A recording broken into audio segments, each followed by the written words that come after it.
Hello everyone, मैं ज्योति पारिक और आपका हमारे महाविद्यालय श्रीमती मोहरी देवी तापड़िया कन्या महाविद्यालय की इस यूट्यूब चैनल में आपका स्वागत है। आज हम आपके बीए फाइनल का जो भारत का भूगोल है उसमें अपना एक टॉपिक है ऊर्जा संसाधन, हम उसके बारे में पढ़ रहे थे और आज हम उसी को आगे बढ़ाते हैं। कल हमने ऊर्जा संसाधन में अपना जो परंपरागत ऊर्जा संसाधन है उसके बारे में हमने पढ़ लिया था। हमने परंपरागत ऊर्जा संसाधनों में कोयला, पेट्रोलियम, प्राकृतिक गैस, इनके बारे में हमने पढ़ लिया था। आज हम इसी सीरीज में आगे बढ़ते हैं और गैर परंपरागत ऊर्जा संसाधन है उनके बारे में हम आज पढ़ना शुरू करते हैं। तो देखिए, गैर परंपरागत जो ऊर्जा संसाधन है उनमें हमारा जो पहला टॉपिक है वो है सौर ऊर्जा। सौर ऊर्जा। तो देखिए, सबसे पहले हम देखते हैं कि जो गैर परंपरागत ऊर्जा स्रोत है उनकी आवश्यकता हमें क्यों पड़ी। तो देखिए, 1960 से पहले भारत में 1960 से पहले हर जगह जो परंपरागत ऊर्जा संसाधन है कोयला, पेट्रोलियम, प्राकृतिक गैस, इन्हीं का उपयोग किया जाता था। लेकिन 1960 के दशक के बाद जैसे जैसे जनसंख्या बढ़ी, जनसंख्या में वृद्धि हुई तो और अधिक उसको ऊर्जा की आवश्यकता हुई, ऊर्जा की जो संसाधन उनकी आवश्यकता हुई। तो इस प्रकार से ऊर्जा के जो संसाधनों की आवश्यकता हुई सभी जनसंख्या को, और उस आवश्यकताओं की पूर्ति करने के लिए जो गैर परंपरागत ऊर्जा संसाधन है उनकी खोज की गई और उनका विकास किया गया। और आज बहुत हद तक हम ऊर्जा के जो गैर परंपरागत संसाधन है उनका उपयोग हम करते हैं। इस प्रकार से हम जो ऊर्जा के गैर परंपरागत ऊर्जा संसाधन है उनमें से जैसे हमारे हैं सौर ऊर्जा है, पवन ऊर्जा है, बायोगैस है, बायोमास है, ज्वारीय ऊर्जा है, भूतापीय ऊर्जा है। इस प्रकार से इतने सारे जो गैर परंपरागत ऊर्जा संसाधन है इनका विकास किया गया। तो हम सबसे पहले पढ़ते हैं सौर ऊर्जा। तो देखिए, सौर ऊर्जा के बारे में सभी को पता है कि सौर ऊर्जा किसे कहते हैं। सौर ऊर्जा सूर्य से जो प्राप्त ऊर्जा होती है उसे ही हम सौर ऊर्जा कहते हैं और उसी ऊर्जा का हम अनेक प्रकार से उपयोग करते हैं। जैसे हम इसका उपयोग देखें तो सौर चूल्हे में इसका उपयोग करते हैं, खाना बनाने में, सौर चूल्हे में खाना बनाने में इसका उपयोग करते हैं, कोल्ड स्टोरेज में, कोल्ड स्टोरेज, ठीक है, विद्युत उत्पादन में,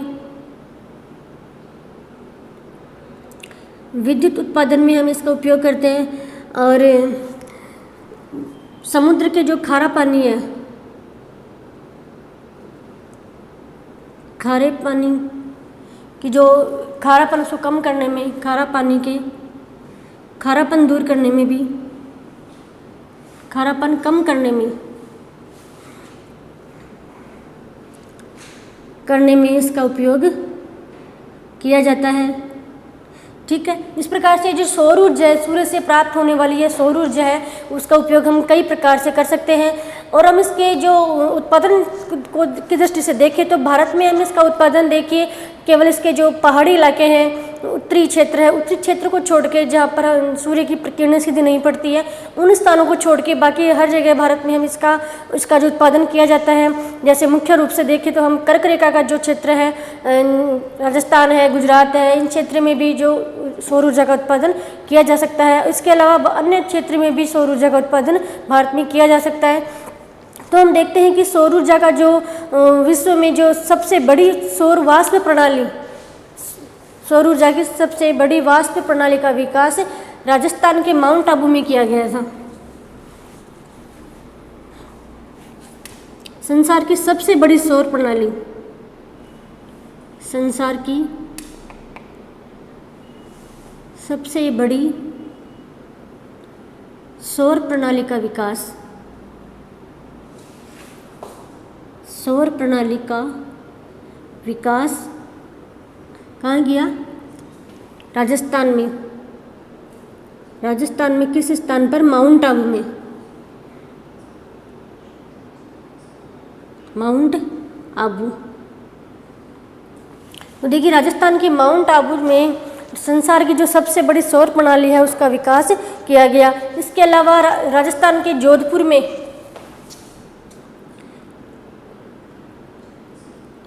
जोधपुर में मथानिया क्षेत्र में, मथानिया में भी सौर संयंत्र की स्थापना की गई। सौर संयंत्र की स्थापना की गई। ठीक है, जिसमें 35 मेगावाट सौर ऊर्जा का उत्पादन किया जाता है। 35 मेगावाट की इसकी क्षमता कितनी है? 35 मेगावाट की सौर प्रणाली का विकास जोधपुर के मथाना क्षेत्र में किया गया। ठीक है, इस प्रकार से सबसे इम्पोर्टेंट क्वेश्चन ये है कि संसार की सबसे बड़ी सौर प्रणाली का विकास माउंट आबू में किया गया। ठीक है, इस प्रकार से हम इसके उपयोग देखें तो इसके उपयोग भी हमने देख लिए हैं कि इसका उपयोग कई प्रकार से कर सकते हैं, और इसकी जो विकास है उसका जो उत्पादन क्षमता है, इसमें हम देखा कि जोधपुर के मथानिया में सौर संयंत्र लगाया गया और यहाँ पे 35 मेगावाट सौर प्रणाली का सौर ऊर्जा का उत्पादन इसमें किया जाता है।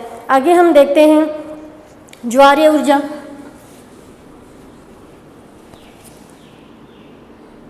ज्वारीय ऊर्जा तो देखिए, समुद्र तटीय क्षेत्रों में चंद्रमा की सूर्य और चंद्रमा की जो गुरुत्वाकर्षण शक्ति है, उस सूर्य और चंद्रमा की गुरुत्वाकर्षण शक्ति के कारण समुद्र में ज्वार और भाटा के आते रहते हैं। तो ज्वार, पानी के उठने की स्थिति को तो हम ज्वार कहते हैं और वापस नीचे जाने की स्थिति को हम भाटा कहते हैं। तो इसी ज्वार और भाटा की जो स्थिति बनती है उसके द्वारा भी ऊर्जा का उत्पादन किया जाता है। तो उसी को हम कौन सी ऊर्जा कहते हैं? ज्वारीय ऊर्जा। तो हम किसे कहेंगे ज्वारीय ऊर्जा? समुद्र की लहरों के द्वारा जो भी ऊर्जा उत्पन्न होती है उसी ऊर्जा को हम ज्वारीय ऊर्जा कहते हैं। तो देखिए, ज्वारीय ऊर्जा के उत्पादन के जो भारत में क्षेत्र हम देखें तो भारत में एक तो खंबात की खाड़ी है,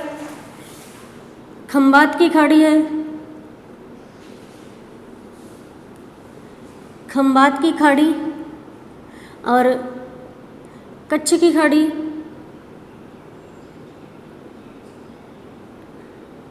खंबात की खाड़ी, कच्छ की खाड़ी, और अगला हम देखें इसके उत्पादन क्षेत्र तो गंगा नदी का जो डेल्टा है पश्चिमी बंगाल में, गंगा नदी के मुहाने पर, गंगा नदी के मुहाने पर भी ज्वारीय ऊर्जा का उत्पादन किया जाता है। तो भारत में कौन कौन से क्षेत्र हैं? एक तो है खंबात की खाड़ी जहाँ पे ज्वारीय ऊर्जा का उत्पादन किया जाता है, कच्छ की खाड़ी में भी ज्वारीय ऊर्जा का उत्पादन किया जाता है, और इसके अलावा पश्चिमी बंगाल में जो गंगा और ब्रह्मपुत्र नदी का जो डेल्टा है, सुंदरवन का डेल्टा है, उस क्षेत्र में भी ज्वारीय ऊर्जा का उत्पादन किया जाता है। लेकिन इतने क्षेत्र होने के बावजूद भी भारत में आर्थिक जो साधन है उनकी कमी है, और इसके जो ज्वारीय ऊर्जा के उत्पादन करने की जो साधन है उन साधनों की कमी है। इस कारण से इनका उत्पादन बहुत अच्छे विकास पर नहीं पहुंच पाया है। ठीक है, आगे हम देखते हैं अपनी भूतापीय ऊर्जा।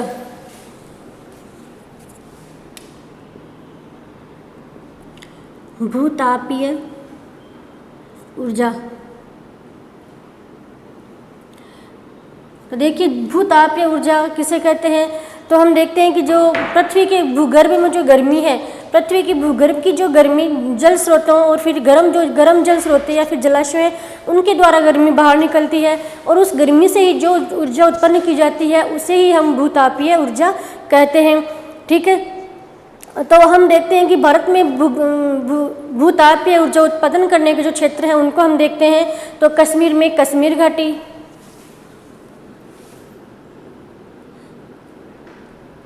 एक तो कश्मीर क्षेत्र है जिसमें कश्मीर घाटी और वर्धमान घाटी, कश्मीर घाटी और वर्धमान घाटी है जहाँ पे भूतापीय ऊर्जा का उत्पादन किया जाता है। उसके बाद हम देखें तो लद्दाख और पुंगा घाटी, लद्दाख और पुंगा, इन घाटियों में भी भूतापीय ऊर्जा का उत्पादन किया जाता है। इसके अलावा हम हिमाचल में देखें तो हिमाचल में कांगड़ा घाटी, हिमाचल के क्षेत्र में कांगड़ा घाटी, कांगड़ा घाटी, और उसके बाद हम देखें तो सतलज नदी में मणिकर्ण घाटी है,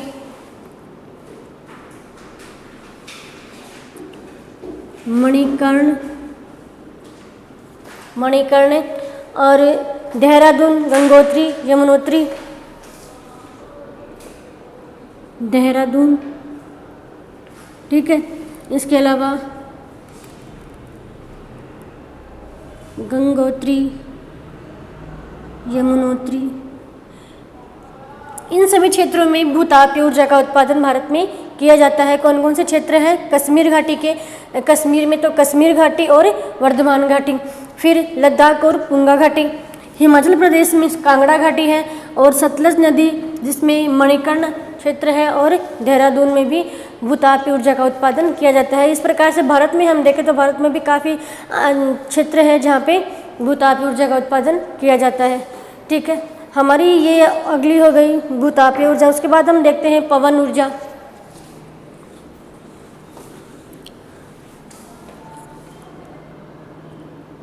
पवन ऊर्जा, तो देखिए पवन ऊर्जा के बारे में हम सभी को पता है कि जो पवन चक्कियों के माध्यम से ऊपर जो पहाड़ियाँ हैं हिमालय के अलावा अन्य भारत में जो पहाड़ियाँ, उन पहाड़ियों के ऊपर पवन चक्कियाँ लगाकर उस पवन चक्कियों में हवा के माध्यम से जो जिस प्रकार से ऊर्जा का उत्पादन किया जाता है उसी ऊर्जा को हम पवन ऊर्जा कहते हैं। मतलब सीधे से अर्थों में हवा के द्वारा जो भी ऊर्जा का उत्पादन होता है उसे हम पवन ऊर्जा कहते हैं। तो अब देखते हैं कि पवन ऊर्जा के उत्पादन में भारत का 5वां स्थान है। भारत का 5वां स्थान है पवन ऊर्जा के उत्पादन में। हाँ, इससे पहले हम देखें तो भारत के पहले जर्मनी, अमेरिका, डेनमार्क और स्पेन। अमेरिका, डेनमार्क और स्पेन, ये जो 4 देश हैं, ये 4 देश भारत से आगे हैं। मतलब पहला स्थान जर्मनी का है, दूसरा अमेरिका का, तीसरा डेनमार्क का, चौथा स्पेन का और 5वां स्थान है भारत का है। किस क्षेत्र में? पवन ऊर्जा के उत्पादन के क्षेत्र में। ठीक है, और आज इसमें हम राजस्थान में भी देखें तो राजस्थान में हमारे सीकर जिले में भी जो हर्षनाथ की पहाड़ियाँ हैं, उन पहाड़ियों में भी जो पवन चक्कियाँ लगाई गई हैं और उन पवन चक्कियों में हवा के माध्यम से ऊर्जा का उत्पादन हो रहा है। इस प्रकार से ये बहुत सस्ता माध्यम है ऊर्जा उत्पादन करने का। ठीक है, आगे हम देखें तो उसके अलावा भी हम देखें तो भारत के तमिलनाडु में, भारत का जो तमिलनाडु है, तमिलनाडु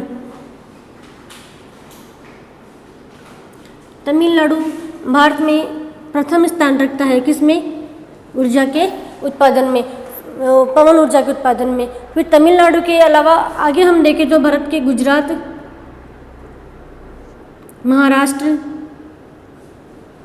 महाराष्ट्र, केरल, इन क्षेत्रों में भी ऊर्जा का उत्पादन किया जाता है, पवन ऊर्जा का उत्पादन किया जाता है। और हम देखें तो गुजरात का जो मांडवी क्षेत्र है उसमें एशिया का सबसे बड़ा पवन ऊर्जा केंद्र माना जाता है। गुजरात का मांडवी क्षेत्र,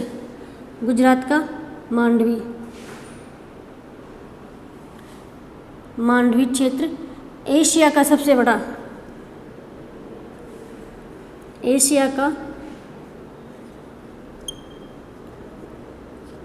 बड़ा पवन ऊर्जा क्षेत्र कौन सा माना जाता है?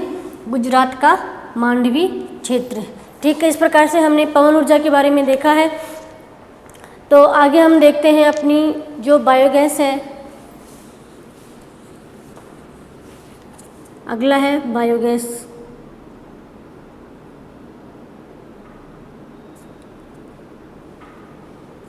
देखिए बायोगैस का जो उत्पादन है वो जो कूड़ा करकट है, वनस्पति है, सड़ी गली वनस्पति है, उन सभी को क्या करके इकट्ठा करके और जो संयंत्र है उन संयंत्रों के माध्यम से उनको सड़ा गलाकर जो भी ऊर्जा प्राप्त की जाती है उसी ऊर्जा को हम बायोगैस कहते हैं। और इस बायोगैस में जो सर्वप्रधान जो गैस होती है वो होती है मीथेन गैस। कौन सी? मीथेन।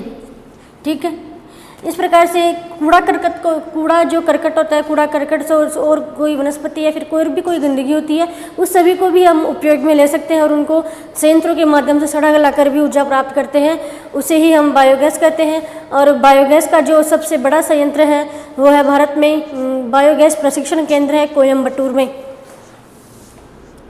बायोगैस प्रशिक्षण बायोगैस प्रशिक्षण केंद्र है भारत में, कहाँ है? कोयम्बटूर में, तमिलनाडु में। कोयम्बटूर, तमिलनाडु में। ठीक है, बायोगैस का जो सबसे बड़ा जो प्रशिक्षण केंद्र है वो कोयम्बटूर, तमिलनाडु में स्थापित किया गया है। ठीक है, अब आगे हम देखते हैं कि हमारा जो बायोमास है उसके बारे में देखते हैं। ये सभी ऊर्जा के जो गैर परंपरागत ऊर्जा स्रोत हैं उनमें हमारा लास्ट है बायोमास। तो बायोमास में देखिए बायोगैस की तरह ही जो कृषि वनस्पति है, कृषि के जो अपशिष्ट पदार्थ हैं या फिर वनस्पति के जो भी अपशिष्ट पदार्थ हैं उन सभी को सड़ा गला कर इससे एक गैस तैयार की जाती है। वो कौन सी है? बायोमास। और इनके भी द्वारा विद्युत का उत्पादन किया जाता है। इस प्रकार से जो बायोगैस और बायोमास है ये जो इनका जो उत्पादन किया जाता है उनके द्वारा भी हम कई प्रकार के जो विद्युत का जो उत्पादन कर सकते हैं और कई प्रकार से इसको काम में ले सकते हैं। जैसे घरेलू काम में भी हम विद्युत का उत्पादन करते हैं तो उनसे हो जाता है। इस प्रकार से हम देखते हैं तो ये हमारे जो ऊर्जा के जो गैर परंपरागत ऊर्जा संसाधन है वो हमारे लिए बहुत ही महत्व रखते हैं, क्योंकि इनका जो खर्च है वो भी बहुत कम है और इनको हम नवीनीकरण कर सकते हैं। इनको एक बार उपयोग में लेने के बाद हम इनको बार बार उपयोग में भी ले सकते हैं।